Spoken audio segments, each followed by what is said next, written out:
صلاة الله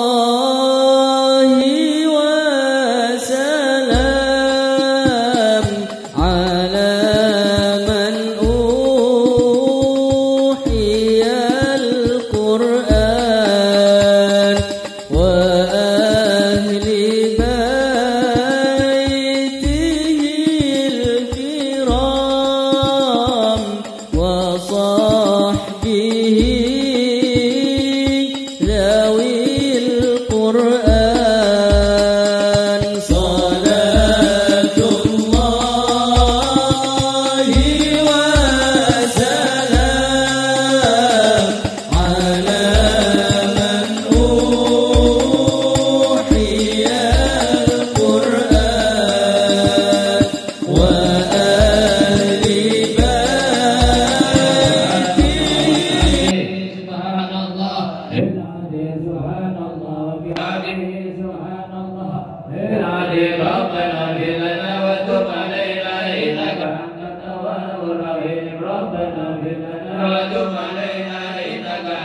وآل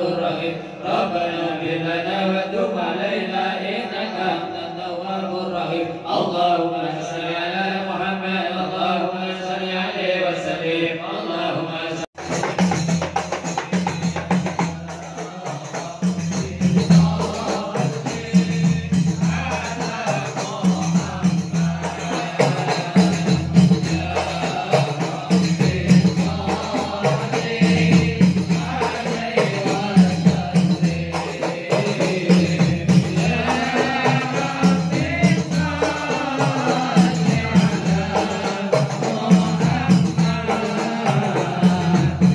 lebih dalam tentang Isra Mi'raj, semuanya tentang Nabi Muhammad. Betul yang diucapkan oleh Imam Abdurrahman Ad-Dibai dengan ucapannya al-kaunu isyaratun wa antal maksud. Alam ini, alam semesta ini hanyalah sebuah isyarat. Tujuannya alam semesta ini adalah Nabi Muhammad sallallahu alaihi wa alihi wasallam. Maka dari itu para ulama berkata, Isra Mi'rajnya Nabi Muhammad itu bukan untuk menerima salat, bukan.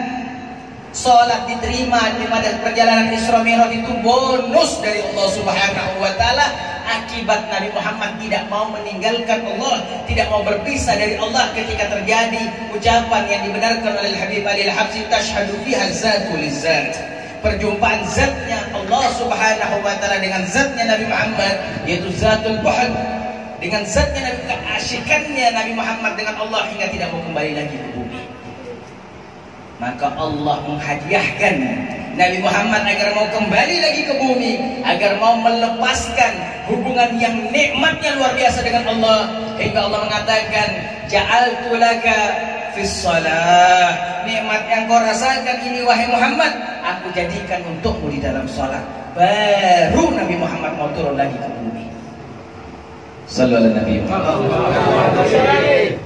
Maka itu kita yakini bahwasanya jalan terbaik untuk sampai kepada Allah hanyalah babullah wa huwa Hamid, babullah wa huwa Ahmad, babullah wa huwa Muhammad. Kita harus kembali kepada pintunya Allah, yaitu Nabi Muhammad sallallahu alaihi wa alihi wasallam. Dan tidak bakal seorang bisa sampai kepada Allah kecuali melewati pintunya Nabi Muhammad sallallahu alaihi wasallam. Kalau kita melihat, coba lihat bagaimana kejadian Isra Mi'raj. Isra Mi'raj itu hanya untuk menjelaskan jati dirinya Nabi Muhammad. Kita dikabarkan oleh Allah, informasi yang datang dari Allah itu luar biasa. Ketika Allah sebutkan di dalam Al-Quran, subhanalladzi asra bi'abdihi laylan minal masjidil harami ilal masjidil aqsa alladzi barakna hawlahu linuriyahu min ayatina innahu was-samiul basir. Para ulama ahli tafsir, terkhususnya Imam Al-Qurtubi, menekankan luar biasa bahwasanya ayat itu adalah menyatakan pernyataan dari Allah tentang keagungan Nabi Muhammad sallallahu alaihi wasallam. Disebutkan subhanalladzi, maha suci Allah yang mengagungkan Nabi Muhammad, dan maha suci Allah yang memuliakan Nabi Muhammad.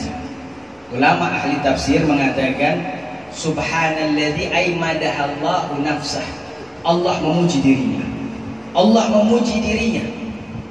Ulama ahli hikmah mengatakan setelah kalimat subhanalladzi ada muncul kalimat asra. Terjemahannya adalah memperjalankan. Al-fa'il wa huwa Allah. Maknanya Allah yang memperjalankan. Fa'ilnya, pelaksananya Allah. Pelaksananya Allah. Ulama ahli hikmah mengatakan, ambil contoh Nabi Muhammad, siapa yang mengagungkan Allah, siapa yang mensucikan Allah akan diangkat derajatnya oleh Allah Subhanahu wa taala. Dan yang dimaksud kalimat Asra, Allah menegaskan Isra Mi'raj maunya Allah. Ketika hampir semua para nabi, kita hampir seluruh para rasul berharap mengangkat tangan berjumpa dengan Allah, namun tidak ada yang diterima satupun di antara para nabi. Kecuali Nabi Musa, itu pun dengan beberapa syarat dari Allah Subhanahu wa taala. Ketika nabi-nabi yang lain meminta berjumpa dengan Allah, sebagian besar di antara mereka dan tidak diterima oleh Allah permintaannya, namun Nabi Muhammad belumlah meminta, Allah yang menginginkan. Nabi Muhammad belumlah terucap permintaannya, Allah yang berkehendak, Allah yang mau. Hingga ulama ahli hikmah mengatakan maunya Allah adalah mufarrih, maunya Allah adalah penghibur. Allah hendak menghibur Nabi Muhammad karena dalam keadaan sedih setelah ditinggal wafat oleh dua orang kekasihnya, yaitu pamanda tercintanya Abu Thalib dan istri indah tercintanya Khadijatul Kubra. Kesedihan Nabi Muhammad ini hiburan dari Allah. Isra Mi'raj itu hiburan dari Allah untuk Nabi Muhammad sallallahu alaihi wa ala alihi wa sahbihi wasallam. Lalu setelah kalimat Subhanalladzi asra, Allah yang memperjalankan, maknanya setelah Allah yang mau, Allah menyatakan seakan-akan Allah berkata kepada kita, wahai seluruh makhluk, ketahuilah Isra Mi'rajnya Nabi Muhammad, Isra Mi'rajnya kekasihku Muhammad, aku yang mau dan aku yang perjalankan. Maka jangan sekali-sekali kalian mengukur, jangan sekali-sekali kalian mengangkat timbangan perjalanan Muhammad dengan kadarnya Muhammad, tapi kadarlah, ukurlah dengan kekuasaanku dan keagunganku. Seakan-akan Allah berkata begitu. Jadi kalau Isra Mi'raj jangan dikadar dengan perjalanannya Nabi Muhammad. 3 dimensi alam ditembus oleh Rasulullah. Alam lasut, alam indra, perjalanan dari Masjidil Haram menuju Masjidil Aqsa. Lalu ada juga namanya alam malakut, perjalanan dari langit pertama hingga tembus ke langit ke-7, lalu naik ke alam Baitul Ma'mur hingga tembus ke alam Sidratul Muntaha. Ini alam malakut. Nabi Muhammad tembus juga di alam tersebut.